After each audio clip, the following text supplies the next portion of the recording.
Welcome, ladies and gentlemen, to episode 152 of the Peace Talk.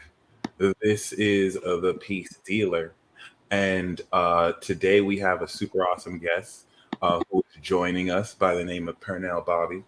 And appreciate you, bro. Thank you for joining us. And absolutely. How you doing on this fine new moon in Sagittarius? Bro, I've been lit. Oh, okay, that's what's up. I like that. I'm a triple fire sign. So I mean this whole season I'm on fire. Okay. And what is the sun moon rising for those who aren't aware? Yeah, Aries sun, Aries moon, and Scorpio rising. Yep. Scorpio rising or Sag rising? Nope, Scorpio rising. Oh, so by triple fire, do you have an Aries stellium? I got an Aries stellium in the 5th house, and it's in the Mercury is the last one. Oh, okay. So is it Sun, Moon, and Mercury? Right. That's the Sun, Moon, Mercury. That's the original 3. I like that. So is your rising like late Scorpio? 23 degrees. Oh, right. Okay, nice. That's pure royalty. So you're a pure king. That's what's up. Bro. That 23rd degree be rocking me some of these days, but it's also just as beautiful. Right. In fact, what's it like being fire? Like you're pretty much fire, right? But then you got the Scorpio rising. So what's it like to like work with both of those? To be honest, that shit is really a psychological battle. I mean, Aries, like the whole God of War thing. It's like it's basically like the warrior that has to put his sword in the dirt and do and lead like through peace in a way. Like the battles are more like in my own mind. They're in my dreams. Like my dreams are pretty much the wildest landscape. I mean, that's where all wild, Scorpionic and then Aryan war type of stuff happens. But I had to learn to not transmute that in my youth out on people, because I thought it was such a normal thing to literally be in physical battles. Like I thought it was like really my upbringing. Right. And I had to learn, like, there's society and there's rules, and like you can't just, you know what I'm saying? Like you can't just pop somebody that deserve it. Like it doesn't matter if you deserve it. Like, you can't do that. Your opposite sign Libra is like, there's rules to engagement, sir. Like yeah, it was bonkers. It was bonkers. See, my Mars in Aries is like, you can do that. Maybe it's the right thing to do. It'd be feeling like the right thing to do. And it always, the thing is, it never not felt like the right thing to do. Like it always comes out of like, when I look at Aries, it's like the naive baby until it's not. Exactly right.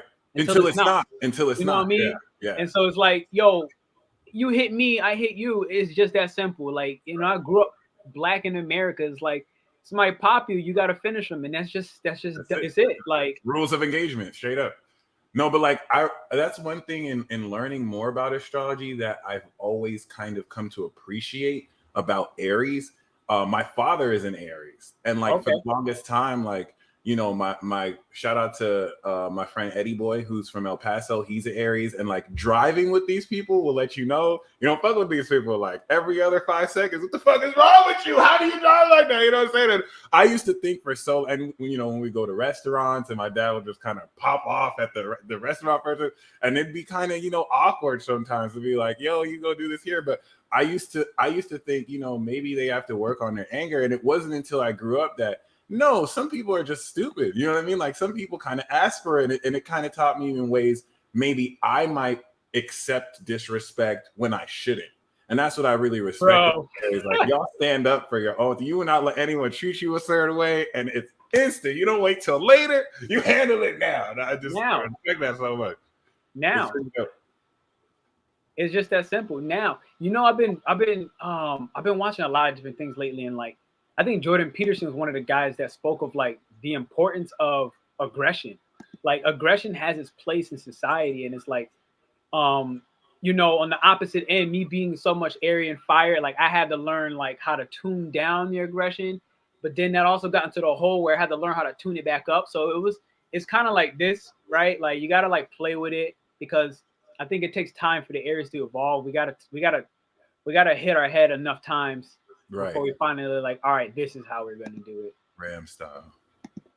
It's interesting though too, because another facet I wanted to say about that is Cancer gets gaslighted, but I think the next most gaslighted sign is Aries, because Aries Aries does have that, like Gemini and Aries have that like childlike baby quality to them, but Yeah. Aries is very hip, you know what I mean? And like it's easy for like, I feel like with Aries, people like to throw the stone and then hold back their hand, hide their hand, and then act like Yeah. y'all are just some weird, crazy, angry people. Like you didn't just throw a stone at me right now. It's like, what the hell?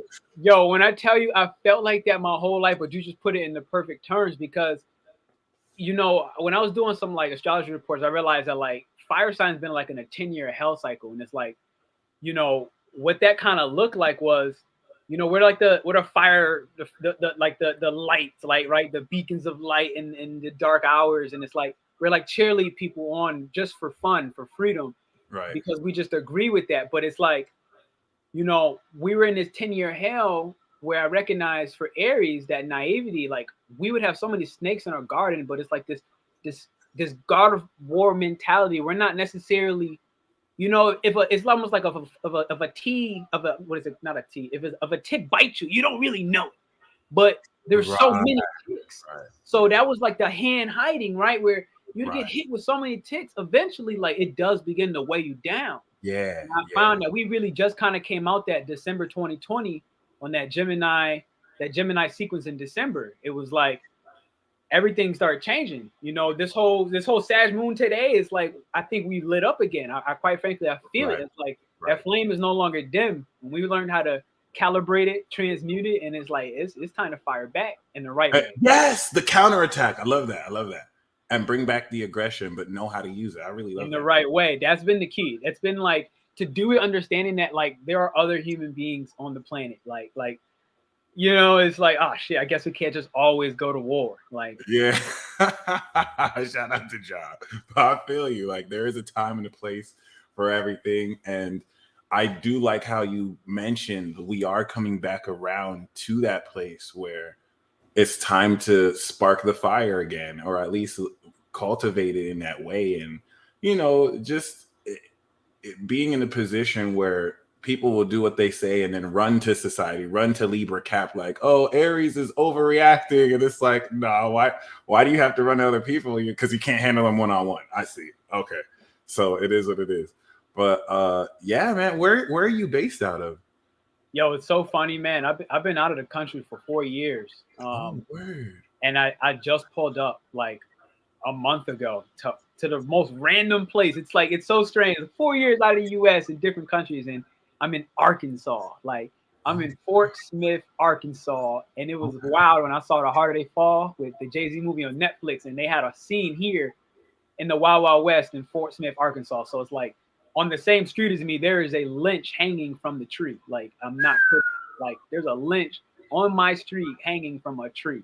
Like not a rope, but a lynch? A rent, yes, bro. Yes. Oh, like a noose. Yes, a noose. Like it's just hanging from a tree. So in the same respect, it is 2021, and it's almost like I get these eyes of like I like actual genuine Southern hospitality at the same time. Like Right. it's still Southern, and there's another half that are so happy to see me in a sense, because they're like, the world is really changing. Like it's almost kind of like, but there's black people here. I ain't gonna stunt, but I'm like one of them awkward, weird ones, right? Where it's like, who's this guy walking in with turquoise on his arm, right? You know what I mean? Like, so it's That's interesting. neat. And I have to watch that movie. I'm gonna watch it soon, but I heard it's so good. I loved it, bro. I really loved it. Like it was smooth. It was smooth. While you at it, y'all gotta watch the Spike Lee joint. I was in that movie. He casted me when I was living in Thailand. Nice. And that would be a good look. It's what is the Five Bloods? The Five Bloods. Bloods. Okay. Yeah. That's a recent one. It came out last year. It came out in the quarantine. So we filmed it prior to the quarantine, obviously, but it came out in the quarantine. It's called The Five Bloods. Oh, with the DA, The Five Bloods. Yeah, DA. Chadwick Boseman was in it? Chadwick Boseman. What's homie that was in with Nicolas Cage? What's the guy with Nicolas Cage? Peters, Delroy Lindo. Gone in 60 Seconds. Right. That's deep. That's so awesome. Yeah, bro, Okay. it's bonkers because I'm from Connecticut, so it's like I would have never met Spike out in Connecticut. In New Right. York, it's the backyard. But I get a call from him in Tri-state area. Thailand, bro. Like what? Like Thailand? Oh, he called you while you were in Thailand. Yeah, yeah. That's So awesome. they had like a casting call, and they were basically looking for as many black people as they could. Right. And I was just connected with the different black people out that way. And he was like, "Look, we're doing a movie with Chadwick Boseman, Delroy Lindo," and he was like, "I'm not gonna give you all the details yet, but here's kind of the summary." And they did a casting, and they were like, "All right, bang, come to this next party that we came near." They took our photos. We had to do our height. We had to send our height in and like our details, name and email, I guess, on a paper. We had to like take a picture of ourselves on this paper. I got from that stage to the party.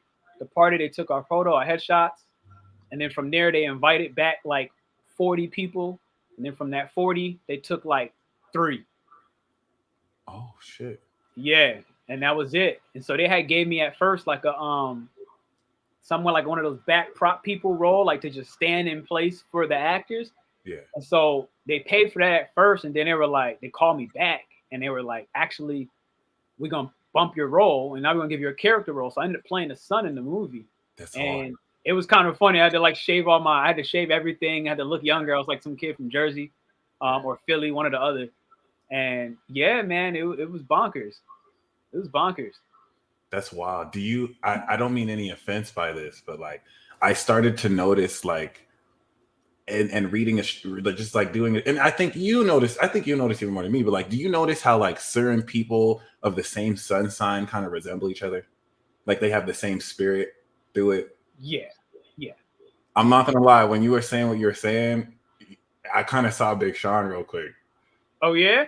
Yeah. Have you ever gotten that comparison? Yo, not with him specifically, but I saw him live. He came to my university in college. That's and that boy was jumping off the stage. He felt like me. It felt like me. Yo, he was he had so much energy. And like the Aries brother. He wasn't even like hit yet. He wasn't that hot yet. He was not nowhere near that big when I was in college. Wow. Okay, so he was just this name, and we were like, who is Big Sean? And he came through, but he was killing it, bro. Kendrick Lamar, same thing. Kendrick came. I was in the gym with him by myself at my university. And my boy he worked at this gym, and Kendrick kicked everybody out. He got everybody out. But my boy works for the rec, who was the only one in there with him. And so Kendrick came too, and he was like, yo, come in here. He's like, but you can't tell nobody. I was like, what's up? And he's like, come on in. I came in. Kendrick Lamar is on the treadmill, and he's going slow motion. He ain't nobody in the gym, kicked everybody out. And it was like, yo, like I rode that same damn machine like a couple days ago. But again, you know what I'm saying?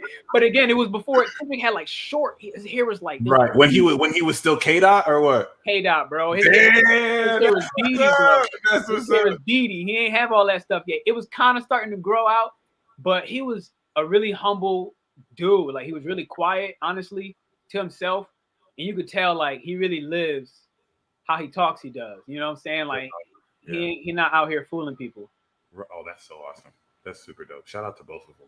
Yep. And it's so great to see their growth and how long they come to, which is really dope. Bananas.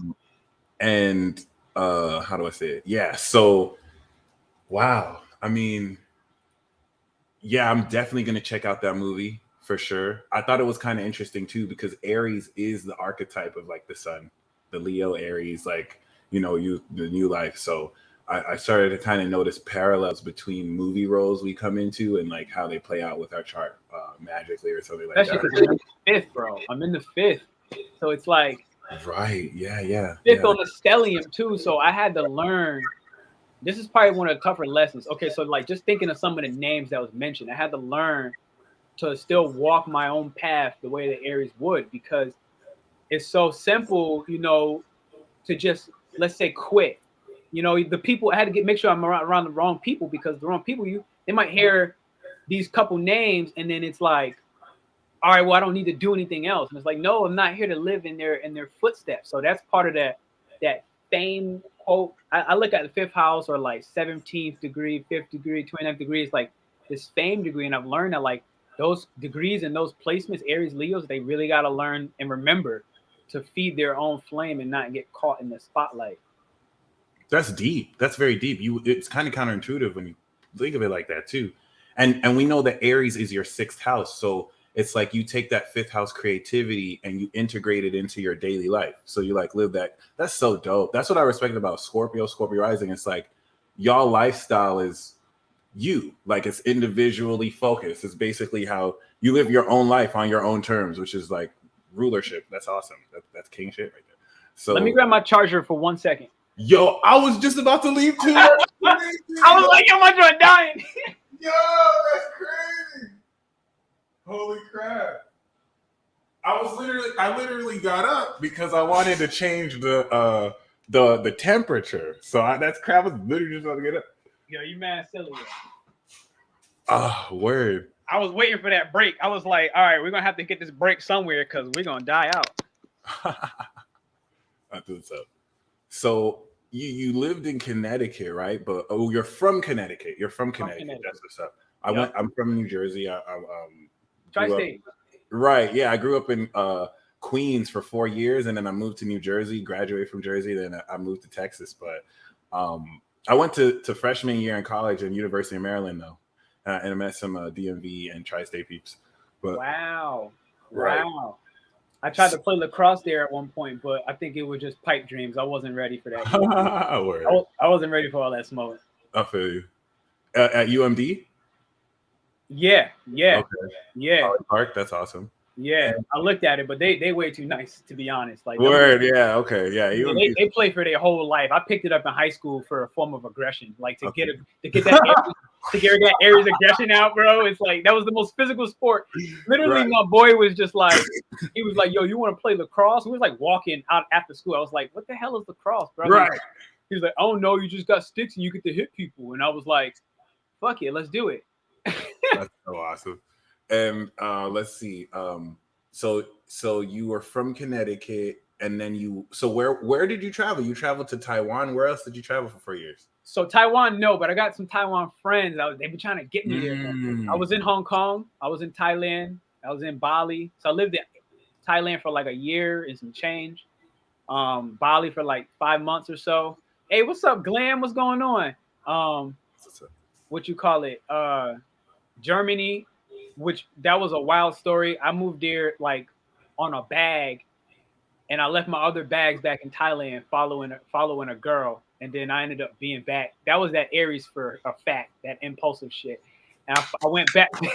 That was to the max impulse. Like, I'm following the 5th house love everywhere. Yo, there we go. Okay, that's what's up. Yeah, and the same thing happened in my dreams. I had met my wife 3 days in a row, 3 dreams, so fucking real. And I moved to Colombia. And that was really interesting because I had to go through Hong Kong and those protests were happening. So it's like, this is kind of what I mean when like that war, like so many different violent scenes have happened or even just been witnessed. It's like, it's almost illusionary because it's like, it makes me feel like, at least when I was growing up, that everybody has seen this wild stuff. But it's like, I had to learn while traveling, and all of Europe, especially the Europeans I was meeting, most of them were Europeans. It's like, they really have no idea that things exist. Like, and it's like, it used to blow my mind. And I had to really learn how to navigate that because. Right. No, that's actually very fascinating too. Like some people may not even be used to seeing not Black people, but Black people like you, right? Or people of color like you. So it's amazing how we've been able to share culture throughout the past 10 years. And everyone's been with the internet too, just like more hip to so much stuff. And I mean, there's so much stuff even there that we don't know and vice versa. So that's really awesome. And personally, what was your favorite place to be at? What was the most memorable place? The most memorable and my favorite might have been two different. I think my favorite was honestly Hong Kong. Okay. I mean, they're the epitome of the coolest Asians that you think exist from TV kind of thing. Like, it was like when I landed in Hong Kong, it was like, yo, this is just like the movies. It was like, this is crazy. Like, it's what I would imagine it would be like. Because when I first got to Asia, Thailand wasn't what I would imagine Asia to be like, right? Okay, But right. I loved it. I loved it. Like Oh, nice. so much growth in Thailand. Thailand's amazing. Like Thailand's more of where I would live. Hong Kong, I would love to live, but you need a little more dough. You need some. Oh, so Hong Kong is a little bit expensive. Cool. Bro, their economy is beating out China, so that's why China trying to grab them back. Like, and it was real scary to be there. I'm sorry, I thought Hong Kong was a part of China. Nah, there's a whole history, and that's what. See, this is the craziness. This is why we got to really get out our borders, right? Yeah. Because Hong Kong is not in China. There's China, and then there's Hong Kong. So it's its own country. It's a special agreement where the British had owned Hong Kong, and the British they owned Hong Kong, and they had to make a deal with China. So I think they had to wait like 100 and 150 years before Hong Kong can be owned by China again. But Hong Kong grew in that independence so quickly, and they still had to be protected by the Chinese military, but they were still governing themselves. They had a very special agreement. And what happened is there's about 50 years left on that treaty, but China recognized, Hong Kong's getting out of control because they made connections with New York City and Wall Street. And so like they got their money and their currency and their economy above China. And China was like, respect is a big thing. They don't want their little kid to be outgrowing them. So they try to snatch them back sooner, which is why those protests on the news were happening. And it was getting buck wild when this one kid had died. And there's allegedly the cop pushed him over the thing. But that's all alleged. The Tiananmen Square is different then. Okay. It started raging. But I think they might have snatched Hong Kong back last year, though. I think finally they just beat them out of submission. Because it's still not that big. Like you can't beat the Chinese military. It's just not right. It's not going to happen. So they don't own Hong Kong. They're just still occupying Hong Kong. I think now they might have found some loopholes. I think they found some loopholes. It wasn't supposed to be possible for another 50 years, but I think last year there were some loopholes that happened, and I think they might have got them under control. I mean, they want Taiwan back too, so I just don't see them letting go of Hong Kong at all. Like China's building that dynasty again, and that's why they had to take Hong Kong first because Taiwan is its own superpower. It's like the second distributor after China. So you look at all your potteries and stuff, you always see either China or Taiwan. You feel me? So it's like Taiwan is second to them, and so they had to like take an incremental step and grab Hong Kong. So that instead of trying to, because Hong Kong and Taiwan was kind of making their own connections, they were already like, oh, there we go, right. You know what I'm saying? Because they know they're like, look, we got to look for China because they're monsters, bro. They're too big. It's just too big. It's too big. And they're neighbors. You know, China's some gangsters, man. That's what history taught me. China's some motherfucking gangsters. They not gangsters. That's bro, I was living in Mexico, and they took over the contracts. And I think they're building airports and railways in Mexico. They got train lines going from China to Africa. They out in Africa too. Like they taking over the whole world. They're not playing around. They coming here too. And it's like this, bro. It's like this. Like it's so quiet. It's so low key. So that's what I was thinking. Like if China, and I don't mean this to be racist. Like I don't say what I'm saying. Like certain people will be like, oh, they're coming in the country. I say this more as like fascinating, like just to see it's impressive, right? And just to see how like people strategically move out. If China declared war on America, like they have most of their troops here already. There's a Chinatown in almost every city. Like, are they gonna like not pledge allegiance to China and just like so? Like, I was thinking about that. Like, there's a reason why America has not poked that bear too frequent. There's a reason. Like, you know, it's like having a big bag bully on the block, right? Let's call that America.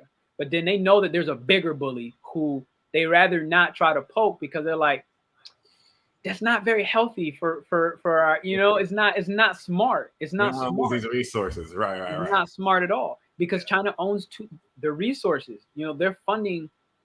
All their sweatshops is the reason why America and these other places can do what they do. Think about how much of our upcharge is. You feel me? Like that upcharge on, they're making it in Chinese economy, but then they're bringing that here. They're paying pennies because we're buying in bulk. So it's a good relationship. So they can't really poke them in any wrong way. That's why you don't hear too much news about that back and forth. That's deep. That's so deep. And personally, you know, we're seeing India's economy raise too. Like, it would be nice to see, I think in another 10, 15 years, certain third world countries won't be third world anymore. No. And that'll be exciting to see. But it's crazy because our generation, you know, we're the ones that have to inherit all of that drama, all that beef, all these issues that I think as we come of age more is just going to blow up in all our faces. And Yeah. like the basis of a whole nother world war. But we'll Yeah. see. Lord knows we've all been preparing for it. And what year? And it's gonna be, I feel like it's, from what I've been looking at, I feel like it's gonna be a digital. I mean, we already noticed, but it's gonna be a digital war, right? Yep. Mm-hmm. And I think that digital war looks like things that I'm starting to even be aware of, like what I even say anymore. It's just getting buck wild, bro. Like it's like like that. Like you can't even say certain things. Score? Huh? Don't they have a social credit score out there? I believe it. Right? I was assuming that's right. But you were talking more so about like just being careful about what you say, right? Yeah, because the thing is that you look at the base owners of these platforms, right? Let's just say you're gonna start putting on those goggles, and that's the new digital war, right? It's like we've been primed. If you look at it, we've been primed already to stay at home, all right? And now we got comfortable with that. You got people working from home, all right? That's like Cancer South Node prior to this Sagittarius Gemini South Node. Oh, good looks. That's Feel true. me? They primed us already to stay at home and build legacy at home, and next thing you know, it's like if you don't get a human being with enough sunlight, you don't get them to go see plants, and just see nature outside, just taking a walk. All those are such your basic necessities for health, like for your cardiovascular strength and for endurance and flexibility. When you don't get that, your mental is the next one to suffer. So it's like that the mental slavery has always, in my personal opinion, has always been the mission. That's how you really enslave somebody. First off, you don't let them know they're a slave. You let them believe that they got everything they need. You feel me? It's like I now in my goggles have everything. I got nature. I could even like trick myself from not being hungry. You feel me? Because I could just drink this. It's crazy because the human body is so adaptive that we got to be very careful in these next stages. We got to be very careful because we're about to become obsolete as humans in a different way. That's crazy. Yeah, it really is. And the deceptive thing is what we're sold, the ideal of what we're sold versus the reality of it. You know what I'm saying? Because ideally, we could balance that, but if that was the case, we could balance how much we go out and how much we stay in that virtual reality. But given the technology of the past 10 years, we've shown that we suck at doing that. And that's the last thing we suck at that. We suck right. tremendously. And it's not even, I think the difficulty is, which is why we really got to start talking in whatever ways, off grid, off platforms, right? And in our separate social groups, because it's like, this is another part of Age of Aquarian, right? Like, I think we got to get away from the romanticized version of Age of Aquarian, and we got to start maximizing what does it mean to have Jupiter and Saturn in Aquarius. Like, look, build your technological structures to communicate with humanity. You feel me? Like, build your unique and unconventional structures off the platforms, in your own lane. You got to create tribe, yo. If you don't, the thing is, they recognize that influencers got way out of control, and they too loud about their ideals and their philosophies, and they have influence, and they recognize them.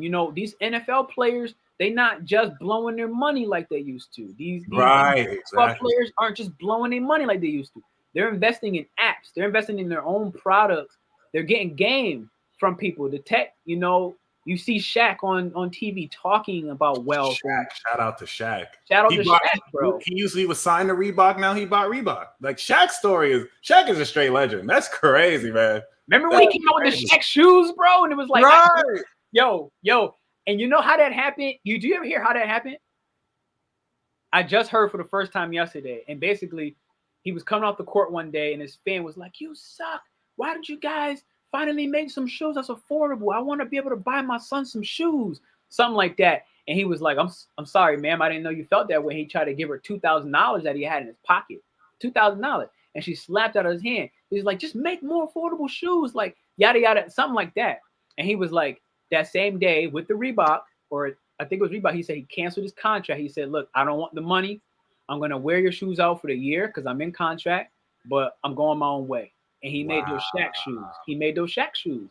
Wow. With Walmart, bro. He made the deal with Walmart because he said it was his favorite store.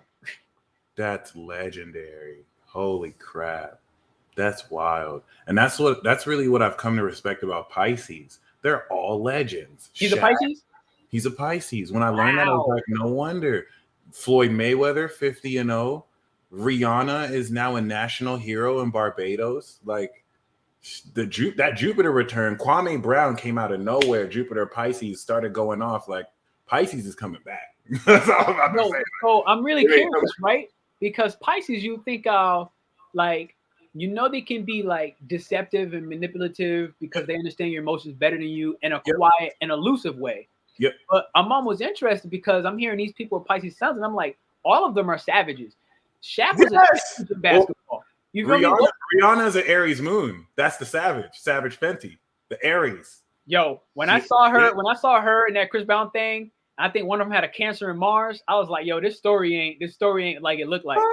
This story ain't what it seems. This story ain't what it seems, bro. There's more to the story. Okay, Floyd Mayweather has Venus in Aries. Wow, okay. Because let's see.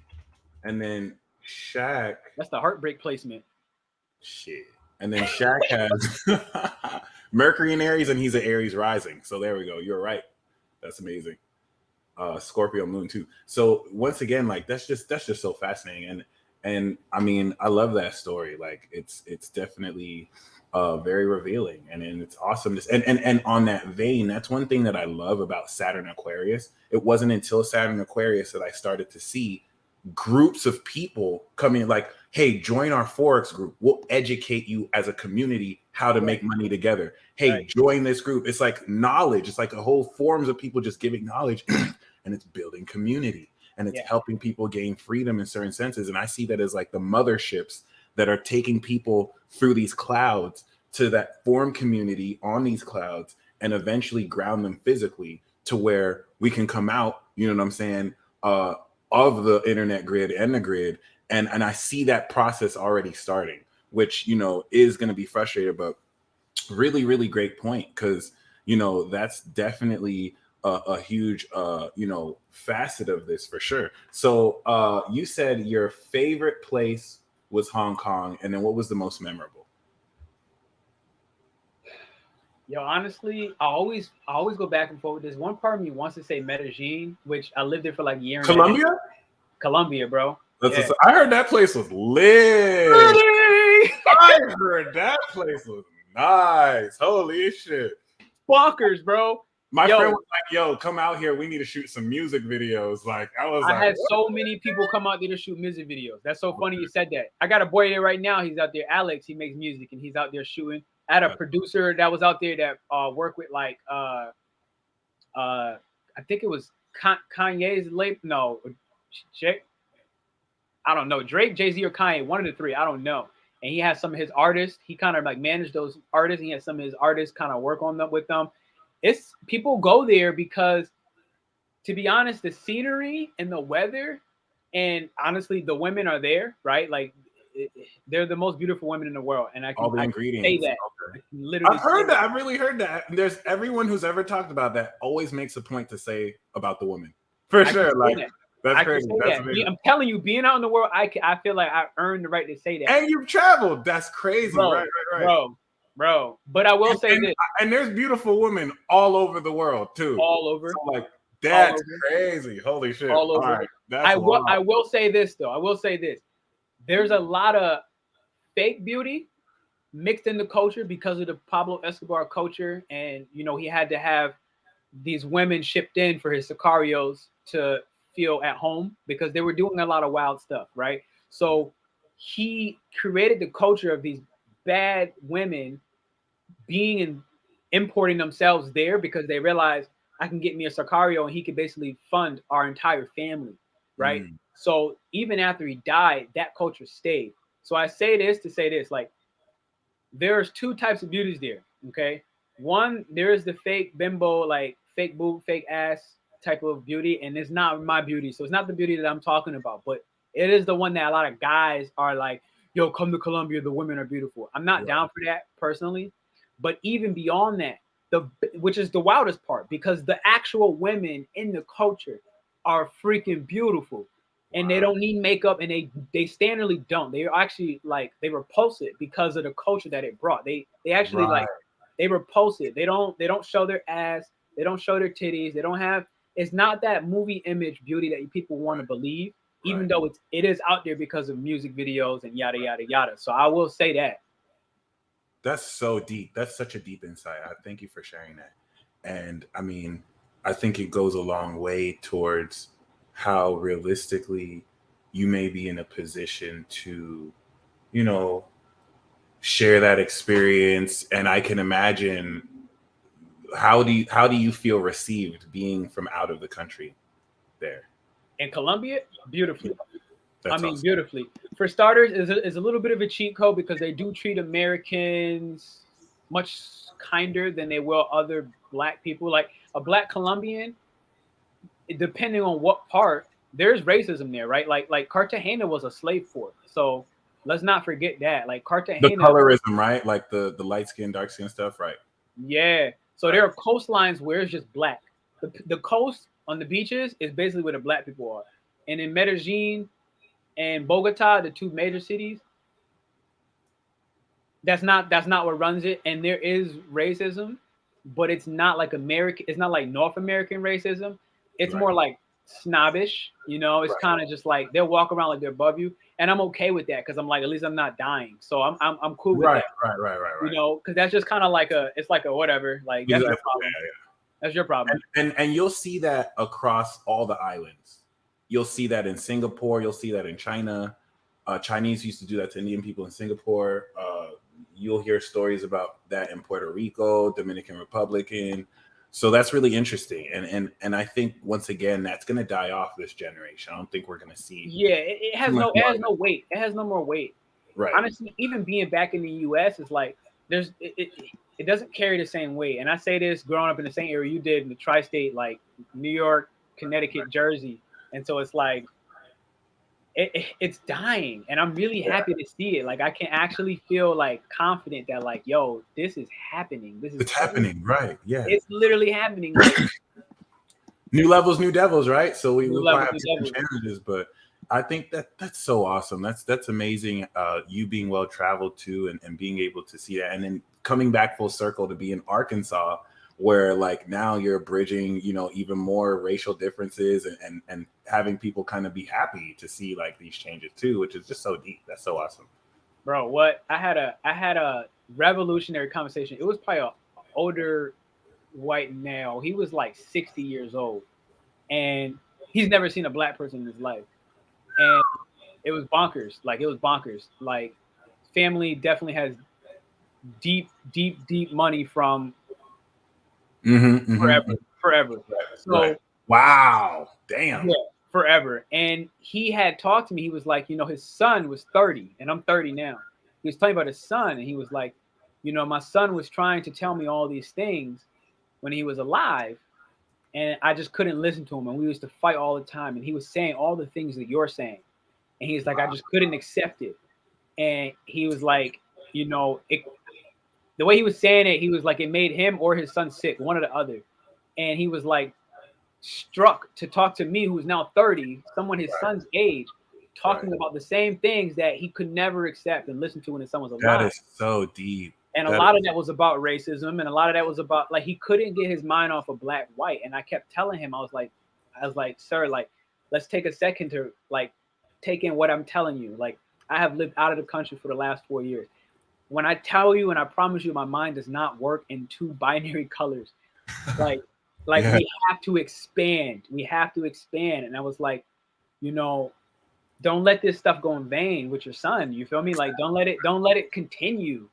You feel me? Like, and it was just so wild. It was so wild to have that convo because that is amazing. That's really amazing. I love conversations like that. It reminds me of a Tim Wise lecture I saw, basically about how he broke down how like not even so much white privilege, but like how that level of racism hurts white people because of the bubble that it puts them in, and you find out that a lot of them, or a lot of Caucasian individuals, have just been lied to about, you know what I'm saying? That's why it's so hard for them to grasp, because they're being told and given a certain image about certain people. And you know, it's, even though it's not to make excuses for everything, it really gave me insight into their psychology behind it, into why there was so much resistance. And you know, thankfully it doesn't apply to all Caucasian or white people too. Like you have people like Tim Wise who were, you know, marching with the civil rights activists and did put that commentary there. But it's just so amazing how, you know, a lot of that brainwashing really, a lot of people are coming out of that. And I think that's so deep, because using the past tense of his son, obviously his son, I guess, isn't still here, but, you know, to kind of come that full circle, that's just so amazing. Yeah, that's why travel is so very important. So very important. You know what was bonkers about this too? He had told me, he said when he was younger, he never understood. He said his parents used to always use the N-word.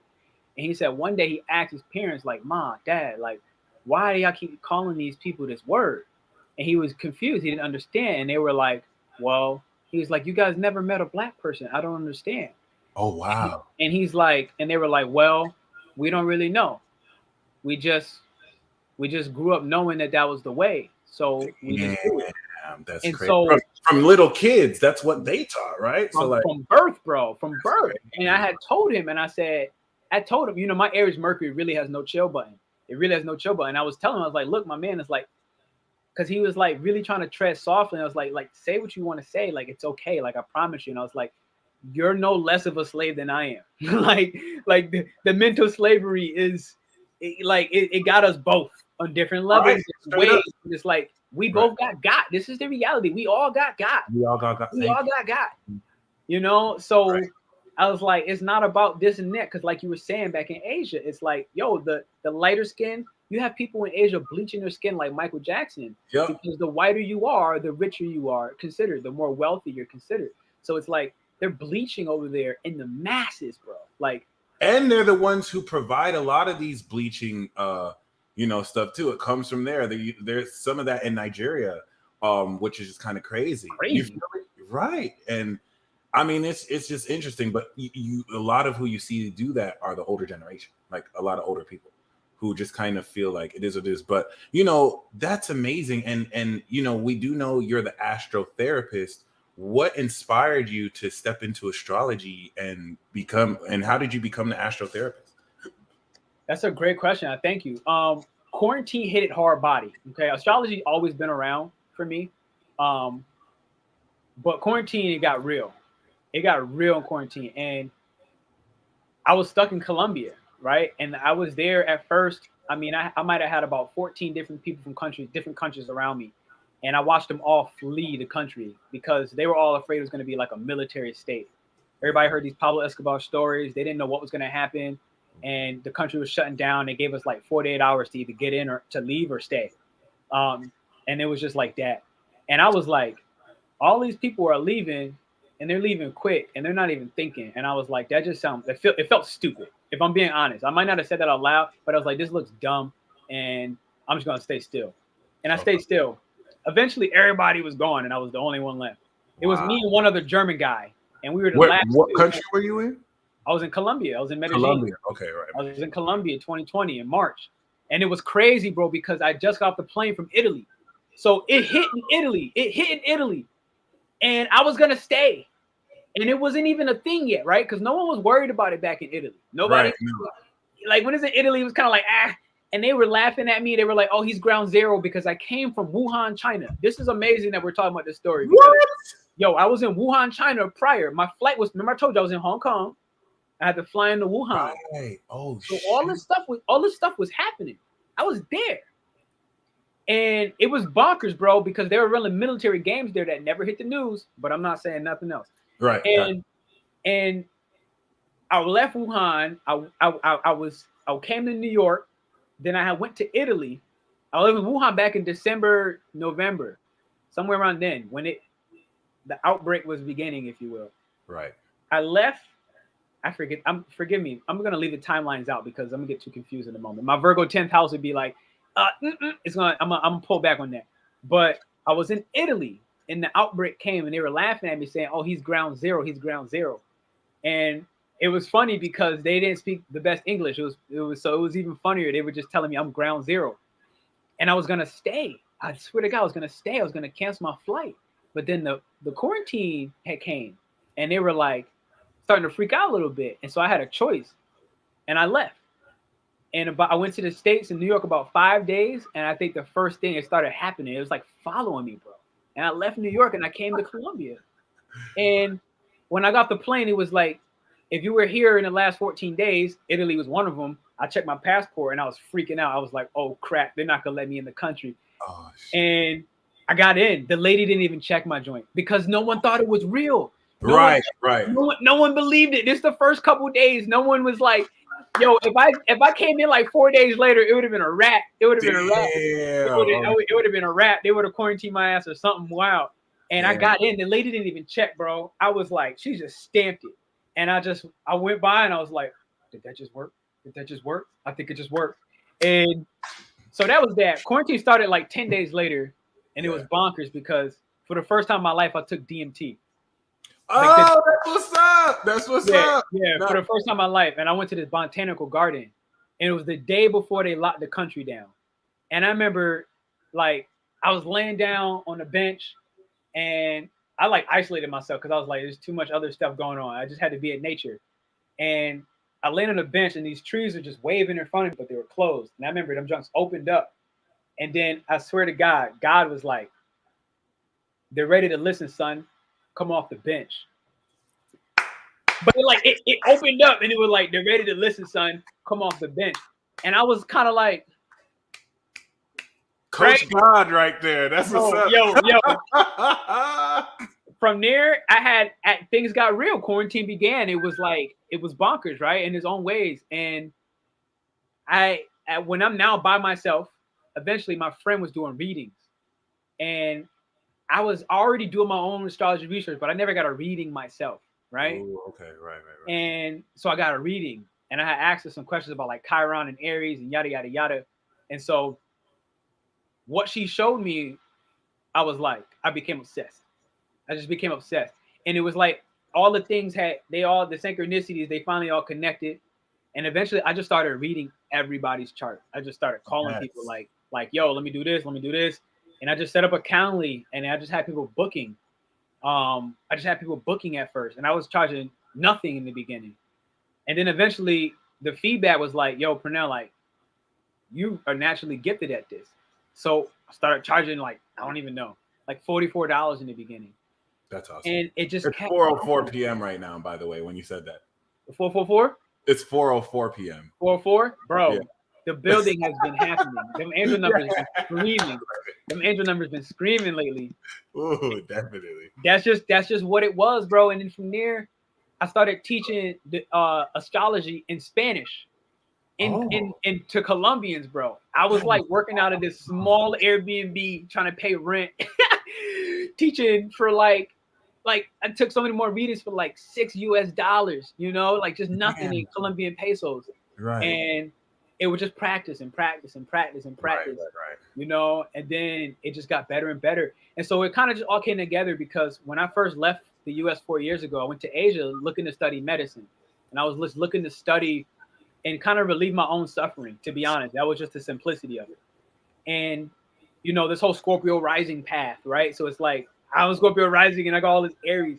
I'd be at war, bro. I promise you. It just be war. And the wars be physically on land and they be mentally in my head. And a lot of it turned to be, like I said, kind of having to be the warrior that puts the sword down in the dirt and use my words. I had to learn how to use my brain and my words. And this is kind of when that, like my Vesta being in Gemini 7th house, Venus in Gemini 7th house. And it's like that peace part of me, that other half, if you will, was like, you got to bring the aggression and you got to bring the knowledge together. And that ended up being me almost being like, everything prior I was doing was life coaching, behavior change. That's what I was doing for all these years online. So astrology was just now the indicator where my therapy became more direct. It became intentional, You know what I'm saying? Like words to your thoughts. Yeah, because now I'm not guessing anymore either. Like now, you know what I'm saying? Like it's like you had that Scorpio rising perceptivity. You had the cheerleader of all that Aries energy. You know what I'm saying? The diplomacy of that 7th house Gemini and Venus. It's like all of it just started coming together. And that was the whole, they're ready to listen, son, come off the bench. Because prior to that, I just gave up on people. I was like, yo, people are stupid. Prior, I just quit. I quit. It was like, I was like, God, I don't want this assignment. And I quit. And that was me like living the edge at first. And I just went silent, bro. I just went dark. That's so ironic because like that was really my conclusion 2020. Like 2020, I came to that acceptance like, oh my gosh, people, I feel like everyone around the world came to that like, people are fucking stupid. This is insane. And it's like, holy shit. But you know what I'm saying? Like, so I give up my Pisces, but you know what I'm saying? Like, I love how, you know, at that moment, that was where you were able to kind of get off the bench, like you said, and kind of go in. And Lord knows we need you out here, especially like a new moon in Aries. You give that new gift, a new spark of, you know, new beginnings and a new identification, personification, which, you know, is really beautiful. And I had to learn to stop being petty. I never recognized that Aries can be so petty, bro. I didn't know that about myself for a long time. From being Aries is part of petty gang with Virgo and Gemini. Yo, I didn't know that. I didn't know that. I swear that John called me on blindside, and it had to hit me one day. I was like, yo, like, Pernell, like you recognize, like you've caused trouble in certain instances, like that didn't exist, like you created some of this drama, bro. And that was really shocker for me. I think that's some of that 5th house coming in too, where it's like that 5th house stellium. I had to recognize, like, yo, I be having some petty moments, and I had to realize, like, yo, you gotta chill on some of these, you know, some of these moments. And that started to change a lot for me. It really did. It started to change a lot for me. Amen to that. And Glam, shout out to Glam. She said that your niche is astro travel. So how did you get into that in astro-cartography? Yeah, I mean, astro-cartography is really more of a on the recent side for me. I'm getting ready to move to Lisbon, Portugal, because my Venus is pulling up on that. So that's a little newer, astro-cartography. Okay. But as for astro travel, it's like, I mean, I'm a life path 11. Like, good looks. That's awesome. I'm basically in space half the time. So it's like, I had to learn like, why did I do that though? Because I was dipping in space because I gave up on humans. Like that was what happened at a point. I was like, you know what? I quit. I was too sensitive. I didn't know how to navigate it without punching somebody in their mouth. And I was like, I'm going to the bench. I had to go to the bench because that was the reality. I didn't know how to get the message out without punching somebody in the mouth. That is so real. I feel like so many of us can identify with that as well. Oh my God. That's just so wholesome. I really respect that because it be feeling like that sometimes. It's like, is this all worth it? Like, you know what I'm saying? So for you to come into that message after, that's awesome. Just to kind of be reminded. And And that, go ahead. I was gonna say, you know what did it for me eventually? It was like compassion was the key word, honestly, that I had learned, and forgiveness. I had to check in with where being bitter was holding me back. Yeah. Because you know that Scorpio rising, like that shit is unforgiving. It can be very unforgiving, right? Yeah. So I had, and again, Aries 5th house. So what I had to really recognize was where and what ways did I need to go put myself on the bench, because I was giving my soul energy, even through intercourse or just through just giving too much energy and communicating too much, like giving too much of my own life force away. I was putting that self-love in the bodies of other people. And then I had to recognize, oh shit, I was falling in love with myself, but I was falling in love with myself while I was outside of myself, like through other people. Yeah. And so it became this chase, right? Of chasing myself through other people. And I had to learn to like let go of the petty, some beginning stage. I had to let go of the bitterness, and I had to go isolate myself, and I had to recharge my energy. Like, think about it, it's like a dude to be nut. Like he needs to go recharge. So it's like, I had to recognize that recharge for me just needed to be a very much longer time. That recharge was years. And I had to just stop with women altogether, like altogether. I had to almost like just treat myself like I'm gay, like just altogether, like, nope, you guys are off the list. And especially again, traveling, right? So it's like, I'm not even bound to the same social conditioning as my own hometown. It's like everybody out here is brand new. Everything's fair game, and none of us understand anything that's happening at any moment. So it's That's right. all in the moment, real life, present moment feeling Right. and action on what you feel in the moment. Like there's no conditioning. So through all of that, I say that to stop back at compassion. I had to learn like through all of that and whatever trauma or drama it caused, I had to learn compassion for myself. And that That's what's up. was how I got out. And then it started letting me have compassion for the people that I was like, yo, everybody's stupid. I started having compassion. I was like, you know what, Pernell, you were fucking stupid too. So that gave me compassion over time, and it allowed me to kind of like step back on purpose and get away from distractions. That's what's up. And that's definitely one of the most important things on this spiritual path that has helped keep me grounded. And that's being able to call myself out whenever, whenever I also fall short, and in being able to relate with that, it opens up a lot more compassion too. What is your Saturn in? Third house Aquarius. Oh, so you're 90s. 91. 91. Yo, 91 is one of my favorite years. I feel like 90 and 91 are like they pass the baton because the North Node comes into Cap and then Saturn comes into Aqua. So like your destiny's on our karma and then our destiny's on your karma. And I kind of see that as like I've always felt like that my whole life, bro. It always felt like this. And it was like I had these two contrasting poles of like when I was young too. When I was young, I was like, yo, 91 is a special year. But I was like, I don't know why. But I always felt 92. I felt 90. I was like 90, 91 were the last real years. And I think when I was in high school, it was 2009 when I graduated high school. So I was like, yo, it's getting weird. Like we're going into double digits. And it was awkward. It was like 2010. That's not cool anymore. So it was kind of like this last year of like the last year, the last of the real ones, to be honest, because you're right. It's 90, it was 91, and then 92 and 93 is cool, and then you have 94, and then you have the rest of the 90s. And it's like it got awkward. It got real awkward. It got awkward. It got awkward. I'm dogging the 90s kids though. Shout out to the 90s. But yo, shout out to them young ones coming up now. I've been doing some natal readings with kids that their charts are 20, ridiculous. 21. Their charts are like insane. Their charts, all the people born in 2002, like I've been meeting what saviors, bro? Like they're like Jesus in walking in skin. Like it's crazy. Every time I do a chart for someone born after 95, I'm like, oh, this is gonna be good. This is good. And if you're in 90s, I appreciate the 80s, the 70s, the 60s. All y'all have just fascinating astrology. But my favorite astrology is anything Pluto, Sag, Uranus, and Aqua. Anything after 95, 2000, y'all are on a whole nother level. Whole nother level, bro. Crazy. It's very different. Even their life path numbers aren't equating. They're coming back. They're like born almost more evolved than all of us. Like they already transcended the boundaries. It's like, you feel me? Like a life path 7 could be like a 3, 4, 7 in our generation, but it's like they're just coming out of 7s. They're just raw 7s. Like they don't even have like a path to get to the path. They're just like, nope, they're completed. They're at 7. It's I like bonkers. how you said that. Yeah, it's super bonkers. And once they come of age, like that's gonna be so amazing. Like we're gonna see what they're made of, and that'll be awesome. And now, so seeing that, because like I'll take anime for example. Like initially watching anime, like I always identified with like the main characters. Shout out to you, Sanchia. That's gonna be awesome. I always identified with the generation of the main characters. But now that like we've come into our Saturn returns, congratulations by the way for completing your Saturn Aquarius. Very liberating.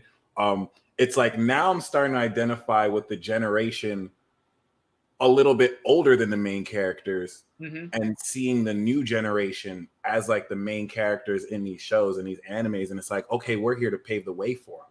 Like like something huge is about to happen in their generation, and we're about to lead into that.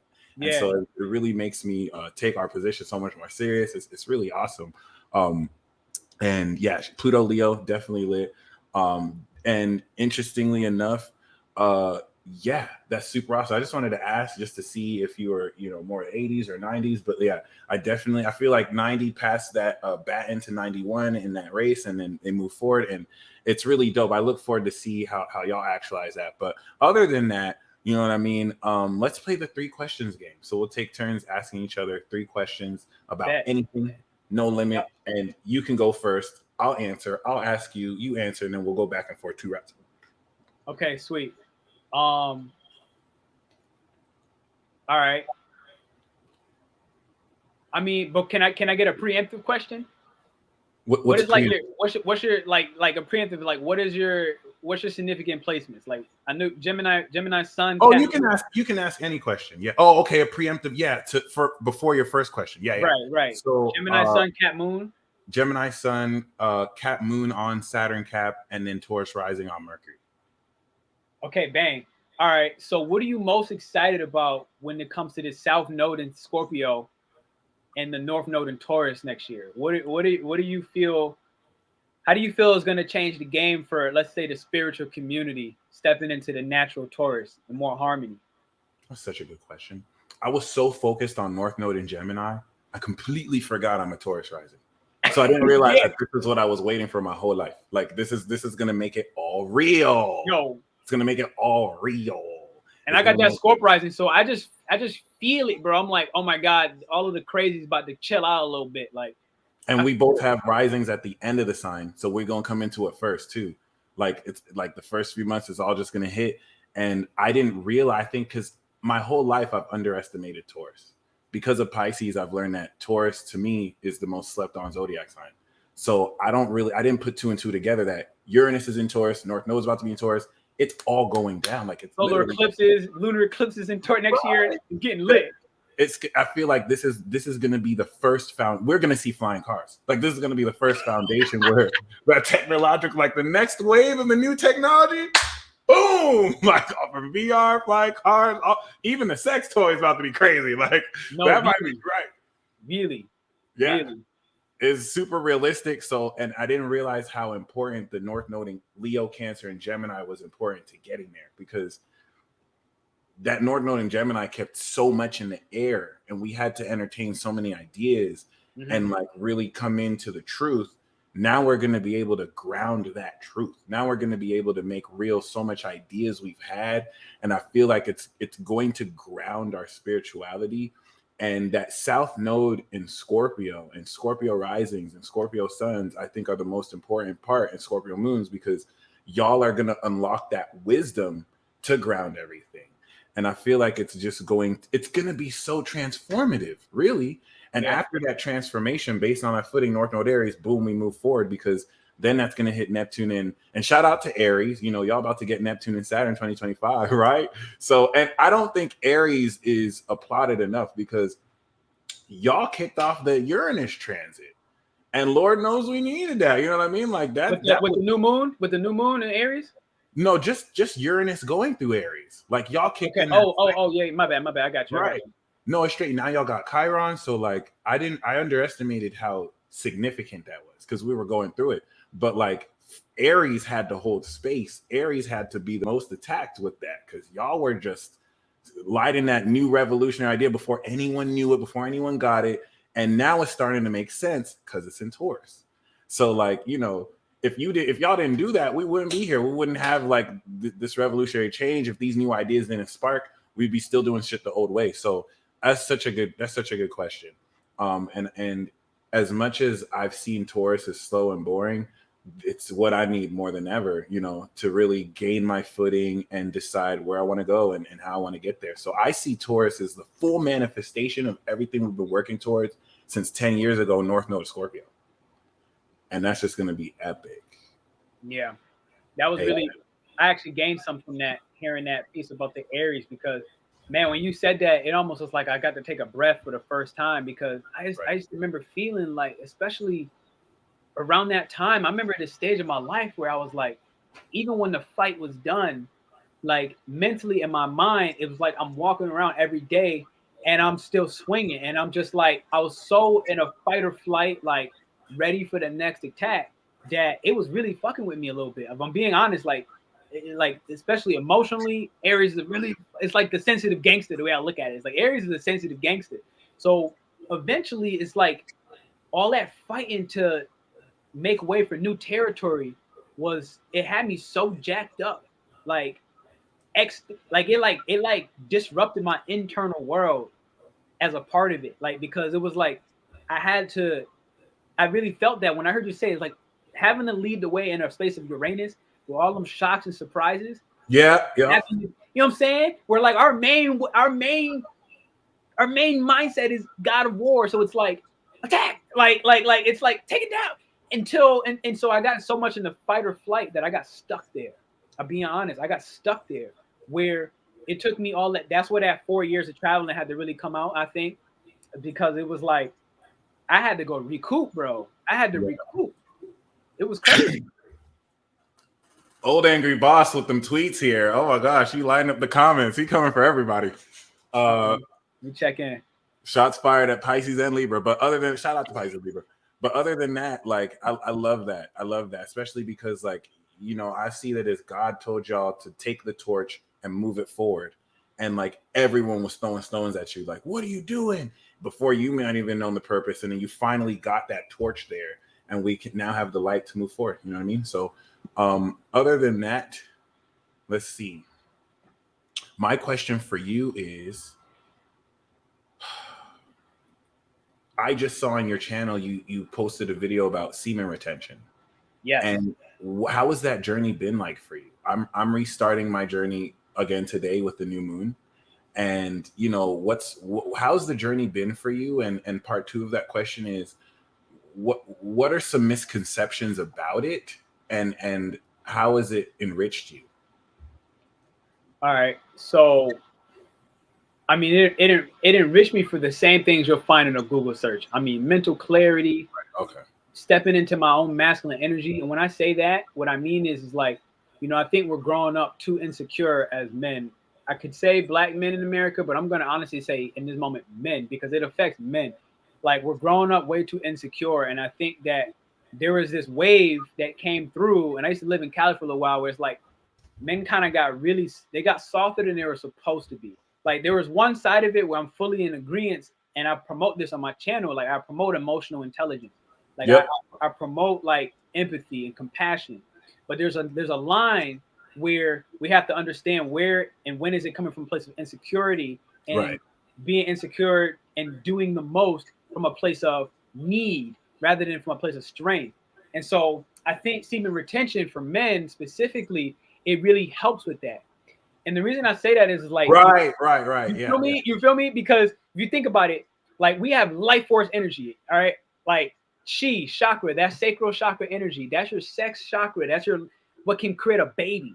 And it's like we're dumping that into thin air. We're dumping it into a vacuum of black holes. And the thing is, the black hole in this instance, let's just say, are the women. So in one sense, it's positive because okay, especially if you're a good person, you're fueling women. And if you get the right partner, then she will basically expand that energy. She will amplify that energy. The problem is we dump in that energy in partners that we know aren't sustainable.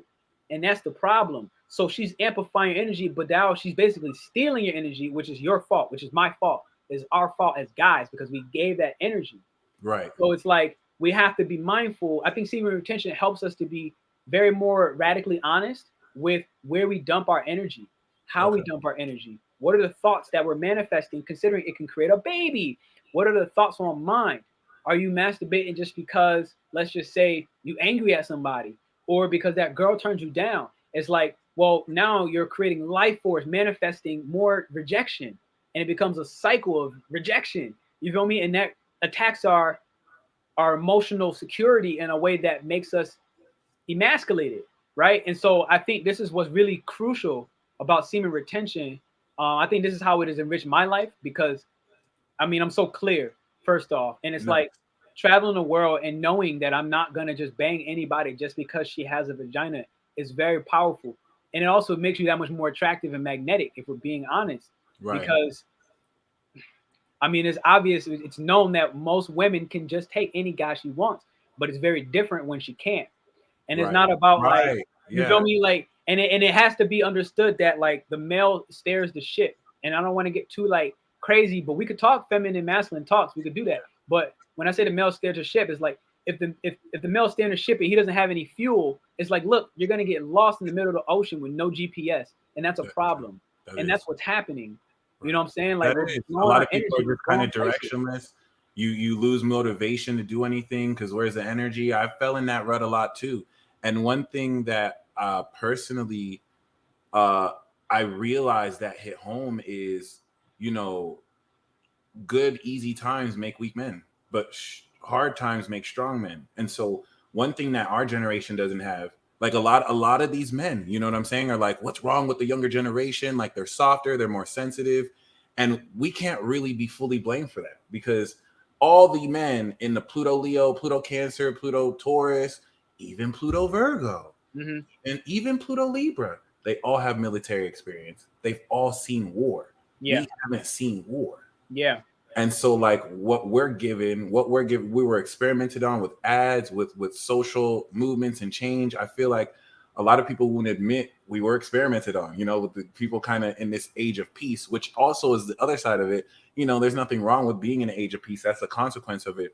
But I think these hard times that are going to come up is going to activate that inner warrior in so much men. It's going to really force men to kind of really, what are you made of, you know? And the people who've done the work will show up, but people who haven't done the work, this will be their opportunity to very quickly, you know, break through their shell. And I think what's very beautiful is since then there's been so much more compassion to kind of not demonize men, from both men and women, and to actually honor kings, to actually honor and encourage men to actually, you know, be more emotionally intelligent. So yeah, and of course to take responsibility, we definitely, of course, can step up more, and I think it would be amazing to see how we do. But another question, without asking too many for that first round, because Jackie said scientifically, if you go for longer than a week, you decrease like semen production. So I've always heard, is there like a max, like is it possible to just go months without ever ejaculating, or is that not healthy? Absolutely, you can, but it's healthier to find your cadence.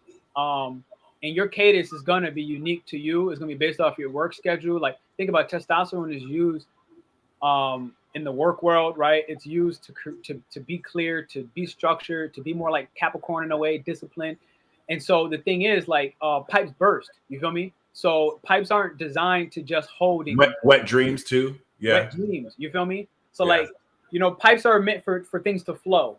So I think we need to find individually our personal cadence. I found that like twice a week, um, or it depends on your stage. Like when I need production, I'm going to hold my semen longer. Like it'll be 2 weeks, it'll be 3 weeks.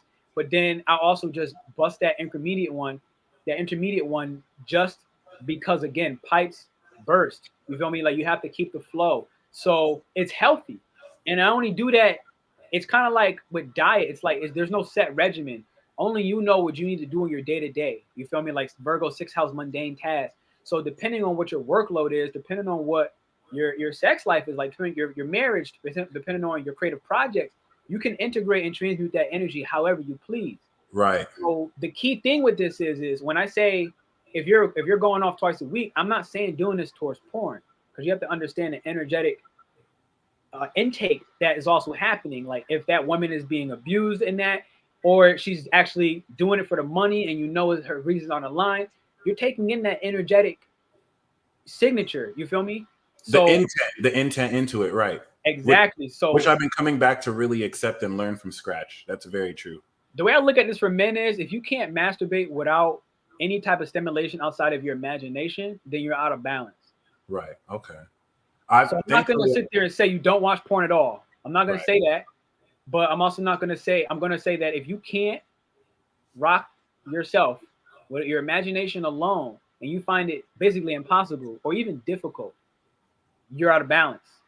That's and I identify so much with that, because that was when things really took a turn. Like I haven't watched porn in years. It doesn't do it for me anymore, because it's not like certain scenes aren't arousing, but it's just pure imagination and more like connecting. You know what I'm saying? And you know, it's definitely helped me understand my own rhythms. It wasn't until I started really connecting through imagination that I started having multiple orgasms. I didn't even think that was possible for me as a man. I didn't think that was possible. I was Trying like, to tell what? dudes. I was trying to Right. tell dudes. When I would watch porn, you know what I'm saying? It's like I You do would build one. it up. I would build it up. It'd be that one big one, and then that's it. I didn't know I could keep going after that. I was like, oh my God, game changer. Yeah. So right. And you know, the imagination kind of helped my sex game. So the whole concept of being able to have sex but not ejaculate, I didn't think there was a merit for it. I didn't think that you can hold that in and like bring the energy up. I thought Your that spine. Yeah. right. I've heard about it, but I didn't know it was practical like that. So that's really my next step as far as like and just going in like that just forces you to instead of, you know, in my 20s where it's like, let me catch a nut real quick. It's like, okay, now, you know, I have to really focus on my rhythm. I have to really feel who I'm connecting with and actually feel my energy and make sure I don't let go and everything. And it's literally like taking Towards rising. right. Towards rising. The pleasure rising. Right. And my Mars just progressed into Taurus too. So now I'm actually building staying power and all that. So, you know, it's a really exciting next chapter just to see how I can develop my body and treat my body more like a temple. Yeah. And actually, you know, namaste that. So, you know, that was super awesome. So the next, okay, we're on the next round actually. So it's your turn again. I'm gonna ask you a question, but can I give like a giveaway to add on to what you were saying that might help people listening? Absolutely. So shout out to Mantai Chia. Mantai Chia, what up, what up? So one of the things that I think is really important with this is for men, when you're trying to learn how to work the energy, your sacral chakra, your chi energy, life force energy up your spine, there are a couple of things I've learned that I teach a lot of men that helps them tremendously, and it helps me tremendously, which is kind of where I've discovered it through experimentation. First off, breathe. Whether you're having sex with somebody or masturbating for yourself, breathe. You have to consciously tell yourself. You can't rely on just the voluntary breathing that is going to keep you alive. You have to intentionally breathe to move that up your spine. Otherwise, I don't see it possible. That's just simplistic. Okay. With that said, if you find yourself getting ready to blow, you can hold the end of the shaft, okay? You can squeeze tighter. It'll help slow the flow down. But the most important part, if you have a partner, is I'm really big into sex magic. And it's like to talk to your partner, communicate up front and tell her or him, hey, listen, I do not want to blow.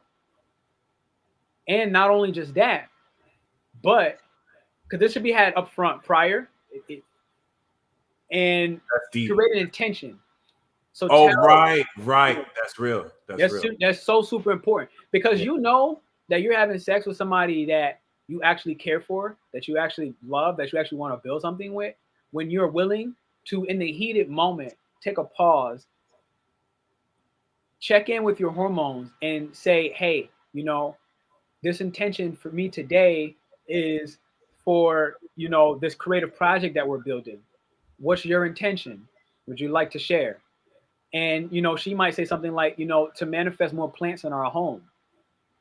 And so that now you watch how quick that shit happens. So obviously you're talking magic. You got to be very careful because you're talking creation energy. So you got to be asking for what you really want to ask for because it's going to come true.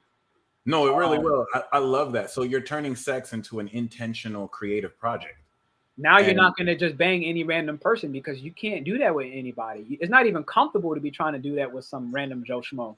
By the way, that's another thing too. Like I've never had sex. Like I don't really have a lot of sex. I'm not someone who's had like, I don't think I've had sex over 30 times in 31 years. Like I've never really had consistent sex like that. But one thing I realized in those few times in between, given that it was random, I never had sex with someone I was in love with.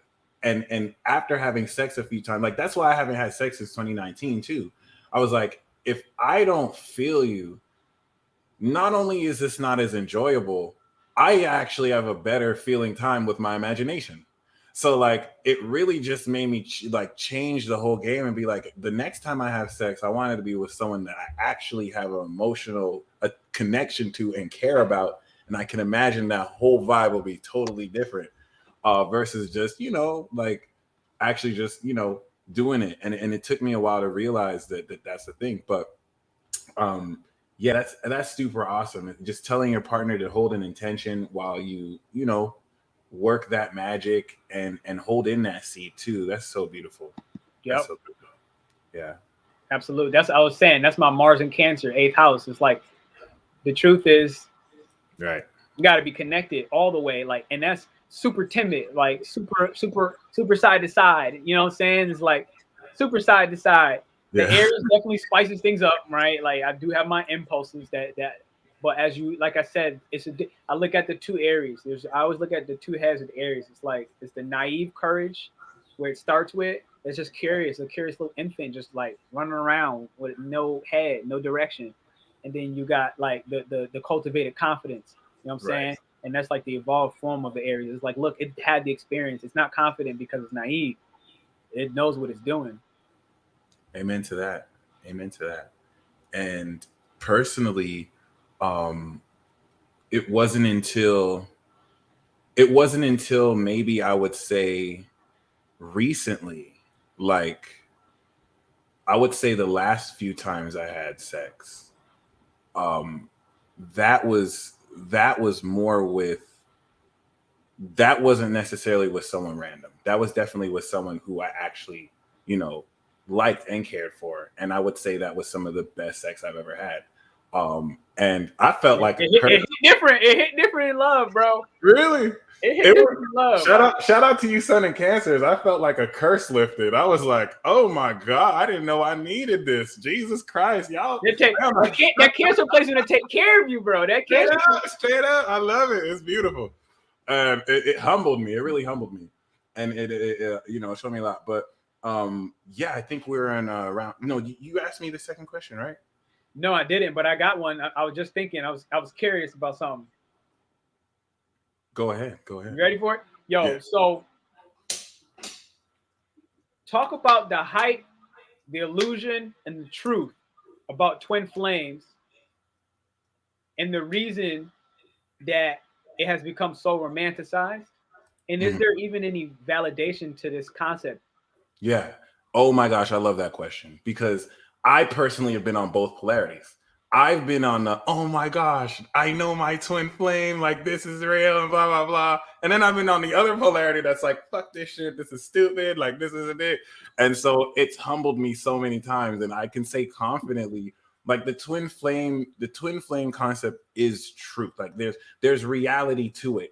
Is it what people think it is? Not at all. And that's what it really taught me. Like a lot of understanding the twin flame dynamic really forced me to kind of shed my ego, shed my selfishness and like what I kind of expect and see it more as a spiritual, like the twin flame dynamic forced me to recognize who I am. And that was the main message the whole time. Like every time that I would ask, because I would think like the twin flame journey helped me recognize the soulmate connection versus the actual twin flame personification. And one of the biggest lessons that I heard was once you know who you are, that is when you will know who your twin flames with, right? That's when you'll know. And it wasn't until my Saturn return when I really got into clear the archetype who I am. Like I am a twin flame. It really shifted the perspective from I have a twin flame to no, I am a twin flame. Like and it forced me to realize I'm not just this physical vessel. I'm not just this. So I would project what connection I felt with someone. You're my twin flame, right? And these would be people who represent aspects that I'm looking for within myself. Yeah. I'm seeking for within myself. The soulmate connections were real. And that's what really made it so like frustrating because like the synchronicities were real. Like to the day, like the soulmate connections I have, I will still acknowledge that I still have those connections with them. But are they my twin flame like I thought they were? Thankfully, no. You know what I mean? Like thankfully, not like they weren't good enough for me, but like thankfully it wasn't, you know, the reality is so much more healthier than maybe my views about it and the possessiveness. And that's really what I appreciate. Like the purpose of the journey exposed to me my attachments, exposed to me my misconceptions, exposed to me my toxicity, and forced me. And that's what I feel like spirit, you know, brought into play certain women that mirrored and held qualities of the twin flame counterpart. And that kind of showed me who to look for. It kind of mirrored back to me what I needed. And each time I'll be like, you're my twin flame. No, you're my twin flame. Versus I see my twin in you, or I see myself in you. Yeah.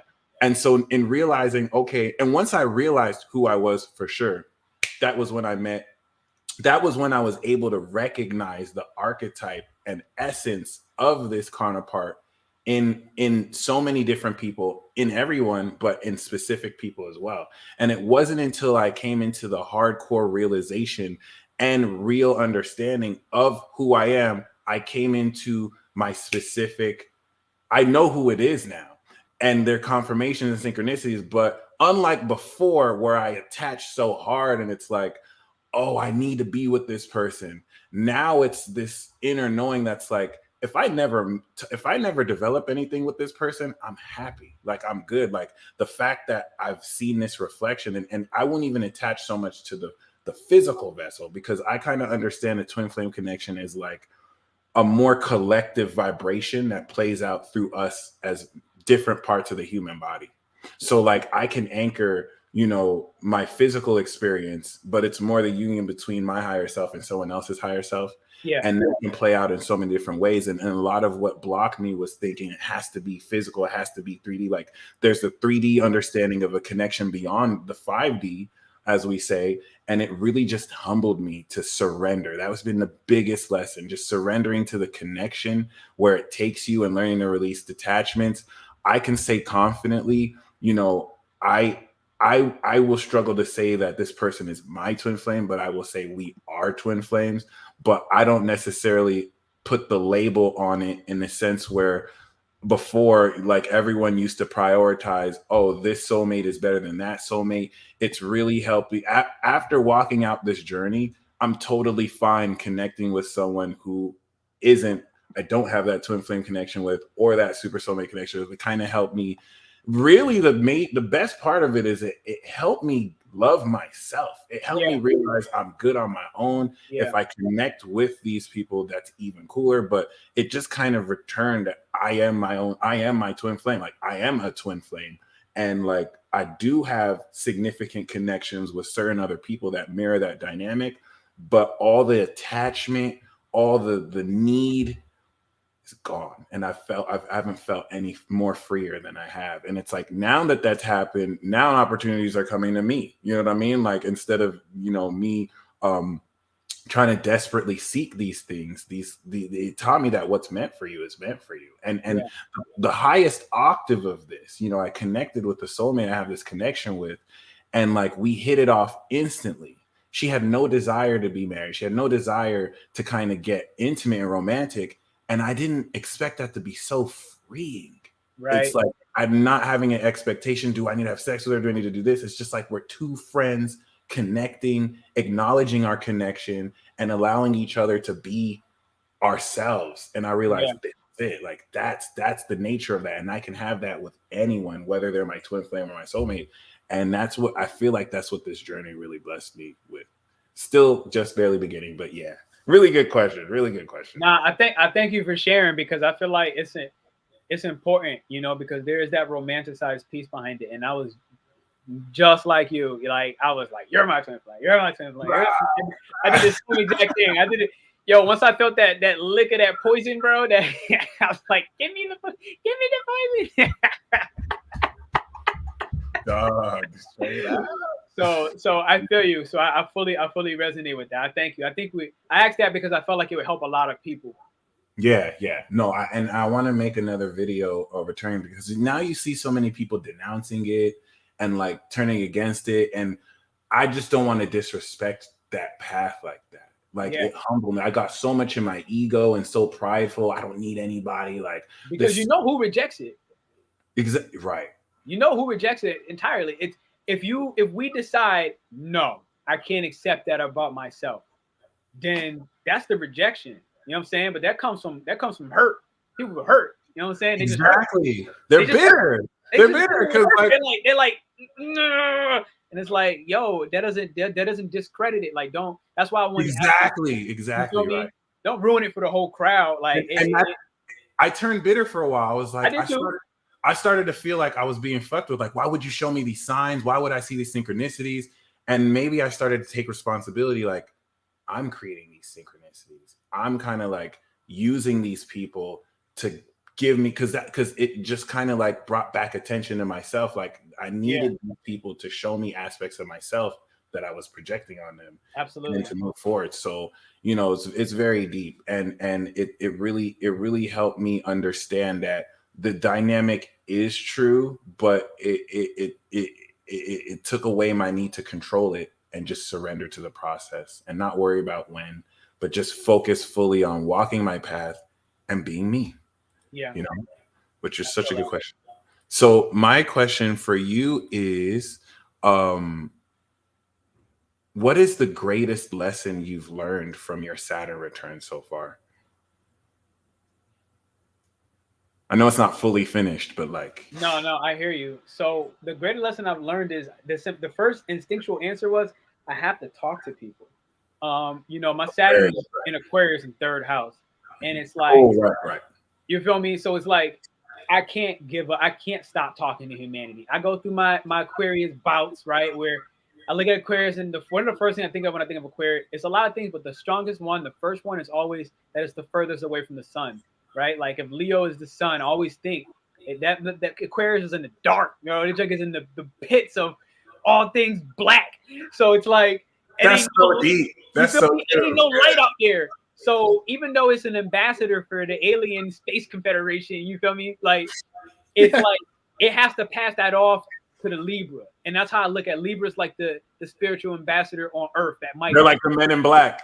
You feel me? Right. Yeah. So I had to learn, like, look, Pernell, like you gotta find, because that Aquarius has that obstinate behavior. It has that rebellious, like, I don't want to do this, even if I know it's right. I gotta find my way. So that was the difficulty, because Saturn was forcing me to get on board, bro. It was like trying to tame me as an Aries, and Aries don't rock with that. And I got a triple Aries. It's like, you can't tame me. But it's like I hit my head so many times, like God eventually was like, sit down. I was like, okay. So it was like that was been the battle of it, right? And what I came down to was like, my friend had told me, and I got a Jupiter in Leo, you feel me? And it's in the 9th house of teaching. So it's like that I had to learn. And it's when I got an astrology reading for somebody else. And she was telling me, she said it clear. She was like, yo, you're gonna have to tell your Scorpio rising to shut the hell up. It's gotta let that Leo come out. It gotta let that Leo shine. And that Leo played right into my Aquarius third house and Saturn. And so it was like, look, I was forced to do these human things that I don't care about. If I'm being honest, like sometimes, like, it was really hard for me to want to care that like taxes is a thing. Like, it's like, what the heck? Like, what? And I had to just look at and use my higher mind, right? I had to use my higher mind and realize, Pernell, taxes is good for you if you do it the right way. It's good for you, bro. So that's kind of some of the, like, a prime example of where Aquarius was really like rocking me when it comes to structural things in my business. I had to set up some automations. I had to set up some flows where when you hit me with an email, I could just hit you right back and be like, okay, well, I already knew my entire schedule because it says I'm free. I'm free. Nice. You know what I'm saying? So that was the Saturn structure, and I had to let it automate so that I can talk to people, to use the networks, the humanities, the colleagues, because, it's like all that time I spent 4 years traveling the world is like, okay, now I have to share it. I have to share it. And it's almost like life just opened up in every way possible, and it knocked me in my mouth in every way possible until I finally said, all right, you know what? And for me, what it was astrology. And I was like, astrology was the first thing I respected as bigger than me. And I could say that, you call it pride, proud, whatever you want, but astrology is the first thing to really humble the fuck out of me. And it was like, same here. I was like, I do not know it all. I don't know it. I don't know it. I don't know it. And just to add to that, I have chills. Like, astrology is definitely one thing. Human design is on another level too. But 5-1. 5-1. I'm a 4-6 projector. What's your design? 5-1. It's the heretic investigator. Heretic. What's your human design? I think it's it's called the fixer for the archetype. But are you like a generator or projector? Oh yeah, my bad, generator. Oh, you generate. Oh, nice. Yep. That's what's up. I like fire signs and generators because y'all are legitimately generators. Like that makes a lot of sense. But like, yeah, like astrology, I've been doing this for 9 years. Like, I will say I'm very knowledgeable. Like, I know my shit, and yet I don't know shit. Like, I still just like, this much I know, and that's what I love about this. It's just like, damn, like there are people who've never read a book of astrology, but the way they're so in tune with their archetype, they'll be giving you verbatim descriptions of the sixth house, and they don't even know what a sixth house is. So that made me learn that, okay, you can know it without knowing it. You know what I mean? Like you could live it. And this is the irony, bro. This is my irony of that Aquarius placement, because I've learned Aquarius to be the astrologer. Like the 11th house is like it's astrology in its own way. Like it has the intellectual mind to bring that consciousness and disseminate information in such a clear, concise way. Right. So that was kind of, yes, that Saturn return. That's how I had to get on board, because I was just being stubborn. You know, I didn't realize how stubborn an Aquarius can be. And it's like, yo, it's fixed in that stubbornness. And then when it knows something, right? It knows something. And you can't tell them anything else. It's like, well, you don't know. So bro. Oh, that's wild. Bro. Yeah. So that was what it was. I mean, astrology was the big humbling, like astrology and a twin flame, twin flames, call it what you want. Those are the two slap me in my mouth. And then I can't even tell you the third one. The third one is a little too, that's wow. That's a whole nother combo. I feel you. We'll definitely have to invite you back on then. So what's your last question, or is it my question? Yeah, so we're on the third round. I think we're on the third round. Okay. What was the I'm gonna quote unquote, what was the spiritual moment that finally just freaked you out? Like, you know, it finally was just like, all right, something's off. Like that's not possible. You know what I'm saying? Like this ain't possible. That's literally impossible. What was that for you? Okay, and I swear to God, like especially when I first awakened, like around the 2011, 2012 period, that experience would happen like every week for me. Because especially, you know, when you just learn astrology and you start to put all the dots together and it's like you're seeing with new eyes, that was like the next 5 years. So honestly, I've had experiences like that incrementally, but so I won't say this is the most memorable one that I have, because I feel like there's deeper ones that I just don't remember right now, but the most memorable one that I have was 2020. When I tell you, I ran out my apartment and screamed at the top of my lungs, like, what the fuck is this? Oh my God. It's like spirit unveiled some stuff to me. And so what that was I was looking at President Trump's chart, and I saw, of course, he had the North Node and Uranus on the North Node, right? And this is when I was reading about so basically, you know, there was that talk about, oh, these people were in a book written by someone in the 19th century and how that kind of predicts what's going on. Yeah. So that was in the talks. Like people knew that, you know, Baron Trump was written about by this whatever dude, but no one put the astrology to it. So I basically unveiled that. And what I found out, I almost had a mental breakdown. Like I didn't know what to do. And I was like, what the fuck is it? It made me feel like, what in the Truman Show? Like, what the fuck is this? But like, seriously, first of all, I realized the author of that book, and I can't believe I can't remember his name, but I remembered that he had Leo sun and then Neptune on his moon on the North Node in Aquarius. And so he's writing a book about the future. Does he know? I would think he does, because he's moon in Aqua, but he might not. He might not. You said no, and he might not, because he was. Oh, I didn't know he was moon in Aqua. I didn't get the moon in Aqua. Exactly, moon on Neptune on the North Node. He still might not have known, because it could have been unconscious to him. Like, how would he know what's going to happen like two like centuries later, right? Yeah. But I'm sure he knew that maybe. I don't know. That's a mystery. He was just divinely guided to do it. Like exactly. Look at it. Yeah, because you know Aquarius, they're like, I know, but like remember, they're in the dark.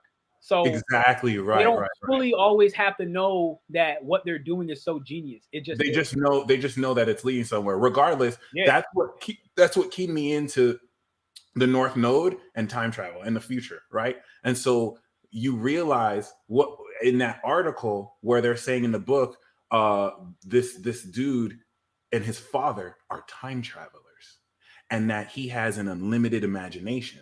And then I looked at Baron Trump's chart, and he has like 29 degrees sun in Pisces or Uranus in Pisces, an unlimited imagination. Dude has Uranus on his sun on the North node. And that's when I like, oh my God, him and his father both have Uranus on the north node. They're both time travelers.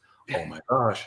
And it was just a couple more realizations that just like, it just clicked to me. And I'm like, oh my gosh, like time travel is real. Like, oh my gosh, like these motherfuckers are on another level. Like there's just something we're not being told that they know. And it just kind of clicked so much into gear. And that just blew my mind. It just I wish I could capture that excitement again, because the realization of that was the way it just kind of unfolded. I was just like, oh my God, what the fuck? Oh shit. And just like that whole concept, that stuff like this, there we go, through the looking glass, just that whole concept that stuff like this could even be possible kind of made sense of more synchronicities that I had. And it for a split second took me out of reality, where it's like, I kind of broke through the matrix and I kind of saw like how the dots connected. And I had to like 3D myself. Like shout out to Sun Soul Astrology. She would just have like these epic talks with me that was just so crazy. I'll be like, hey, I have to go to Walmart so I can 3D myself real quick. Let me just get some 3D shit. Let me just that high vibe. I remember shout out to Life Misspelled, who's in the chat. She's a Cancer member. Like sometimes, when she used to live here in Vegas, I would just leave her house just looking like, oh shit, like we in the Matrix, like, you know what I'm saying? Because like she would just break it down for your boy again and just kind of remind me, like, I hope you didn't forget this is what's happening. I'd be like, oh shit, this is real. Yeah. And so like, yeah, but I would say that realization just blew my mind. It just kind of like, it changed the game for me. And I want to take that. There we go. Like several times I've gone down the rabbit hole. A lot of it was tied to like soulmate counterpart archetypes and realizing things. And I mean, throughout every year, just mind-blowing synchronicities that just slap you in the face. And it made me realize how much of I probably should have just kept a memoir, because it made me realize like it's Groundhog Day. Like I have to see it every day or I'll forget that just a week ago I saw the most mind-blowing synchronicity in my entire life. And it's crazy how quickly we can just fall back into doubt and forget that spirit. Spirit's like, didn't I just show you like what it is? Like, how are you down again? So I definitely want to hold myself accountable to that, but really, really great question.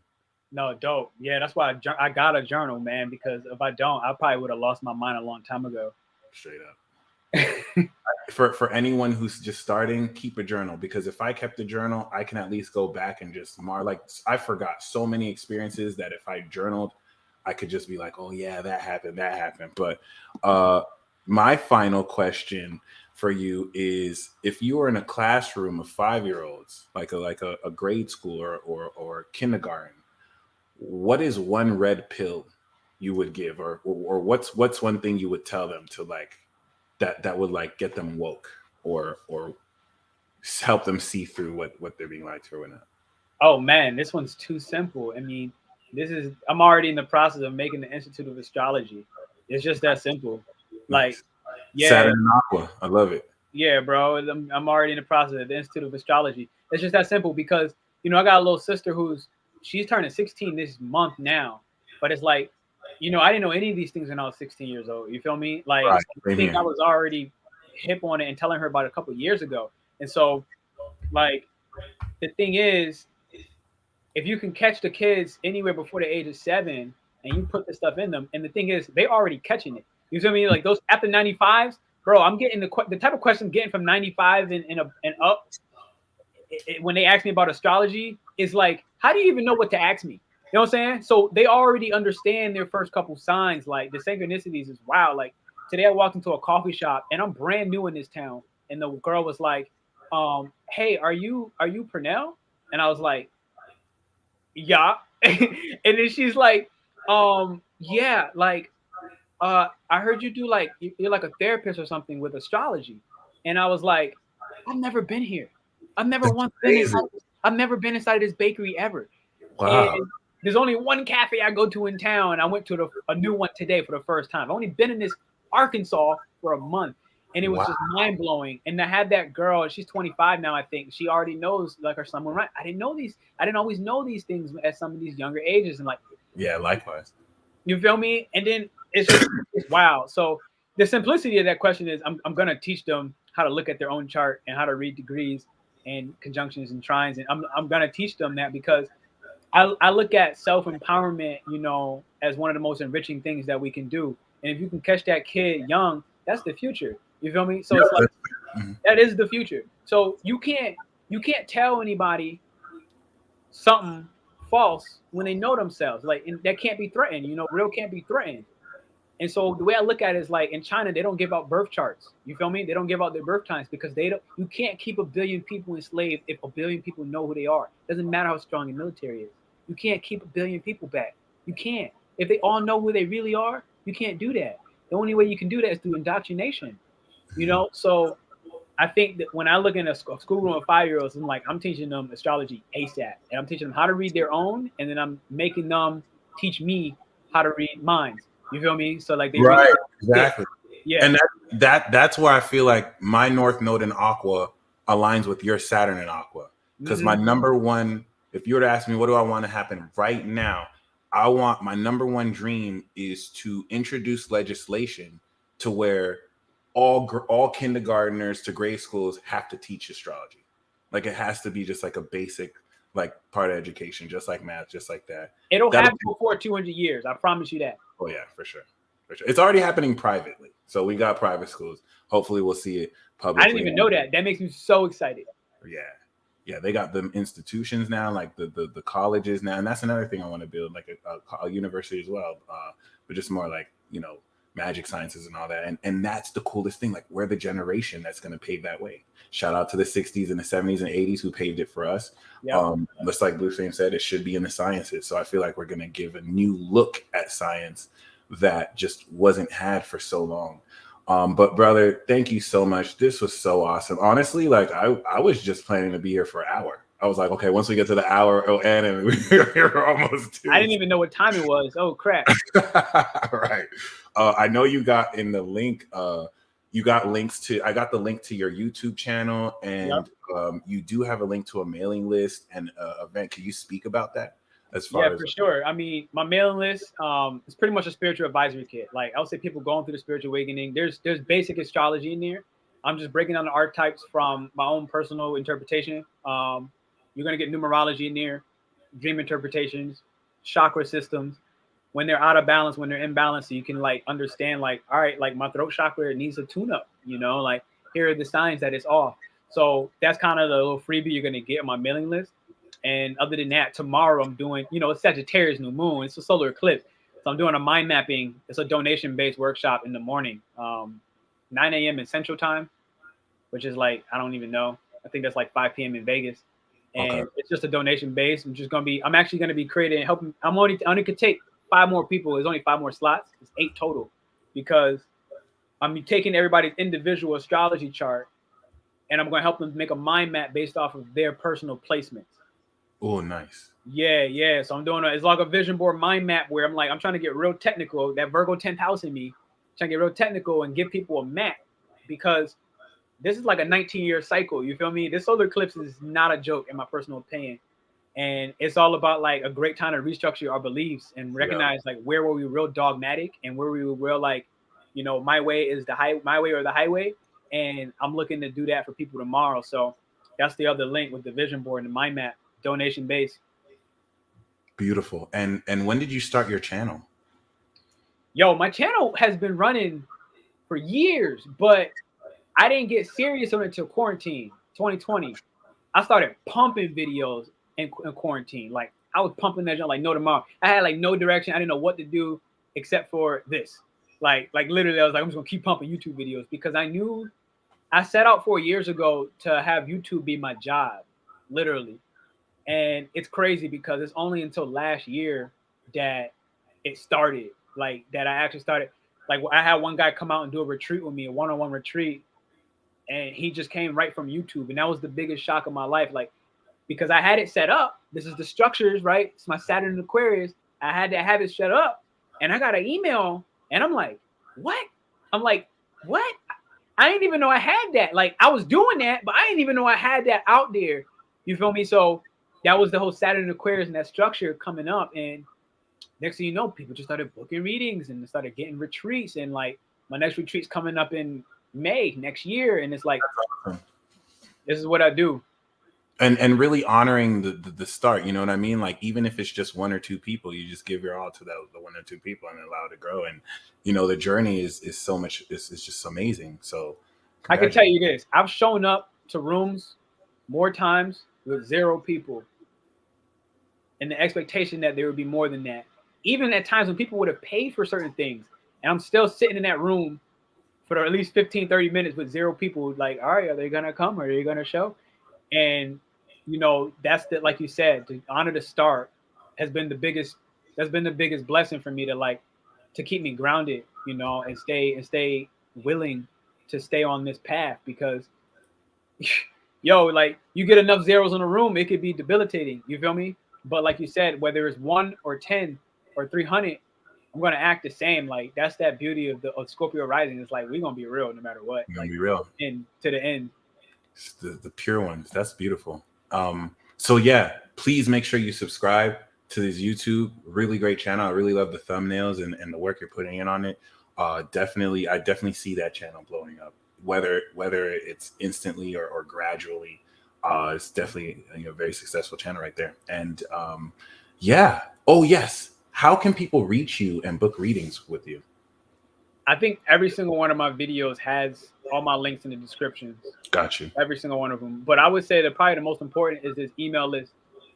This is the whole Off the Grid. I actually just finished it 3 days ago. So it's literally at, I think, 15 subscribers in the last 2 days, and it's just brand spanking new. This is me coming out of my obstinate, hard-headed ass Aquarius and saying, I'm gonna build it. I'm gonna finally do it. I'm gonna set it up. And so it's there. I would say that's the best one, because I love to write. So I'm gonna be writing some beautiful forecasts for people in there that sign up. Venus and Gemini, you love to write. I love it. Okay. God, what? Venus and Gemini 7? Yo, love Yep. it. For other people, I love it. Okay. So, and what is a final word of advice you have for people walking this journey? Yo, allow yourself to lead with more heart.